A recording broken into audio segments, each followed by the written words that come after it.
आजच्या गोष्टीचं नाव आहे नदी आणि डोंगर. तर एक डोंगर होता आणि त्या डोंगराला खूप जास्त गर्व होता. तो उंच असल्याचा, तो मजबूत असल्याचा.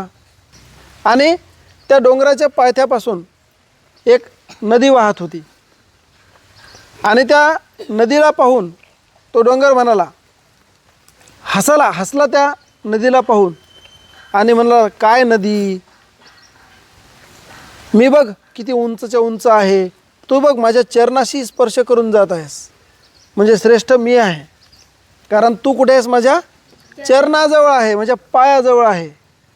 आणि मी बघ कसा उंच आहे, आकाशाला गवसणी घालणारा आहे आणि मला स्वच्छंद मोकळी हवा, सगळ्यात आधी सूर्यप्रकाश मला मिळते, म्हणून मी श्रेष्ठ आहे, असं त्या नदीला तो नेहमी म्हणायचा. नदीचं काम करायची फक्त.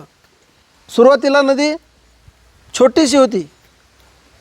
काही दिवस गेले, नदीनं त्याला काहीच म्हटलं नाही. नदीचं काम करत राहिली.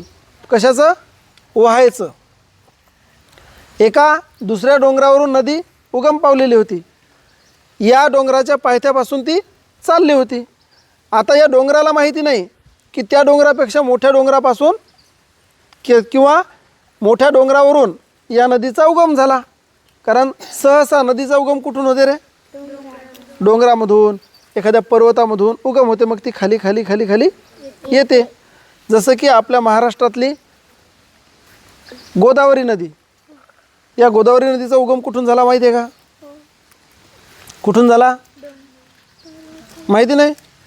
आपण त्या सहलीला गेलो होतो ना, त्र्यंबकेश्वरला गेलो होतो आपण. त्र्यंबकेश्वरला ज्या कुंडामध्ये आपण आंघोळ केली, त्याच्या बाजूला ब्रह्मगिरी पर्वत होता उंच. त्या ब्रह्मगिरी पर्वतामधून गोदावरी नदीचा उगम झाला होता.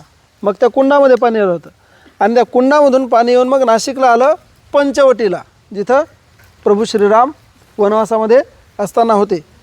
त्याच्यानंतर आपण पंचवटी पाहिली होती, 5 वडांचा समूह वगैरे होती की नाही तिथं, काळाराम मंदिर वगैरे.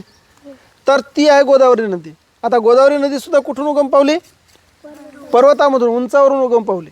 तशीच ही नदीसुद्धा उंचावरून उगम पावलेली होती आणि त्या डोंगराच्या पायथ्यापासून जात होती. त्या डोंगराला गर्व, मी खूप श्रेष्ठ आहे, मी उंच आहे. असे वर्षानुवर्ष गेले. डोंगराचं पुन्हा एक म्हणणं होतं की माझं नुकसान कोणीही करू शकत नाही. आणि डोंगर तेवढं बोलून बाजूला झाला, म्हणजे शांत झाला.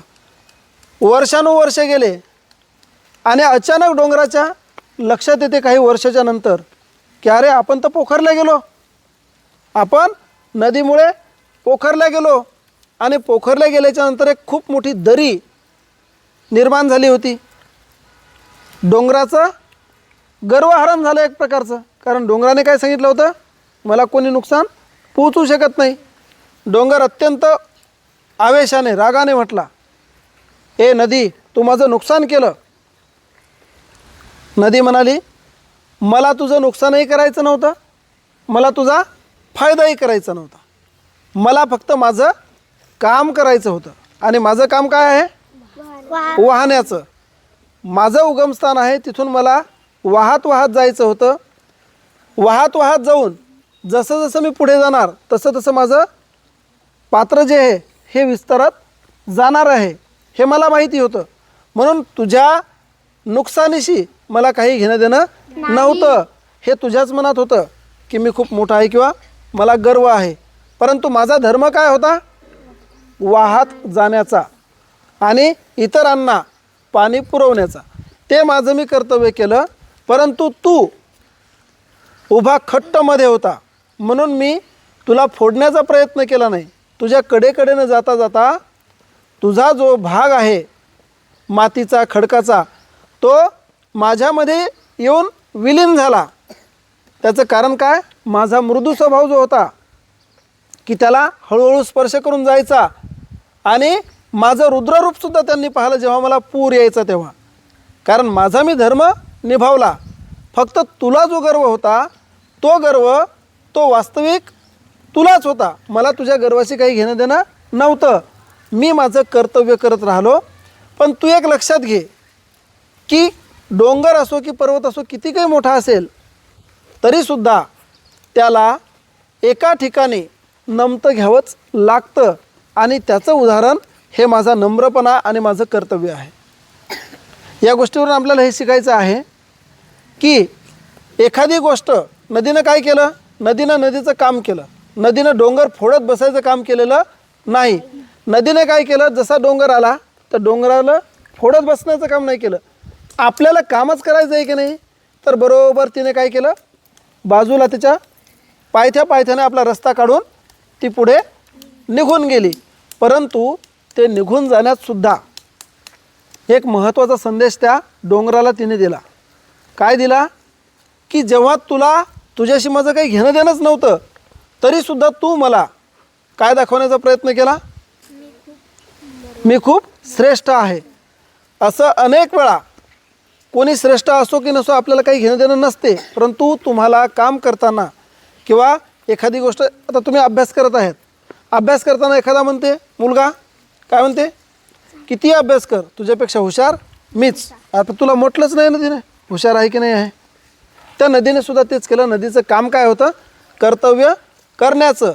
म्हणून कुठल्याही स्वभावाला औषध नसते, आपण असं ऐकत आलो. तसंच त्या डोंगराचं झालं होतं. म्हणून तुमच्या, माझ्या आणि सगळ्याच्या जीवनामध्ये कोणीही सर्वश्रेष्ठ असू शकत नाही. कारण फक्त उंच दिसण्यात किंवा दाखवण्यातच श्रेष्ठपणा असते असं नाही. डोंगराने काहीच केलं नाही, पण या नदीने उगमस्थानापासून समुद्राला मिळेपर्यंत असंख्य लोकांची तहान भागवली होती. असंख्य लोकांना पिकाला पाणी दिलं होतं. म्हणून नदी आणि डोंगर यांचा जो स्वभाव आहे, हा स्वभाव आपल्या समाजामध्ये सुद्धा आपल्याला पाहायला मिळतो.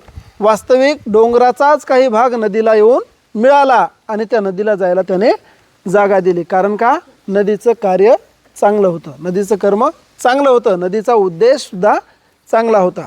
म्हणून आपला जर करण्याचा, एखादा चांगला करण्याचा उद्देश जर असेल, तुमचं काम करायचं जर प्रामाणिक उद्देश असेल, तर डोंगरासारखे अडथळे येतातही, परंतु त्या अडथळ्यामुळे आपलं काम थांबवायचं नसते.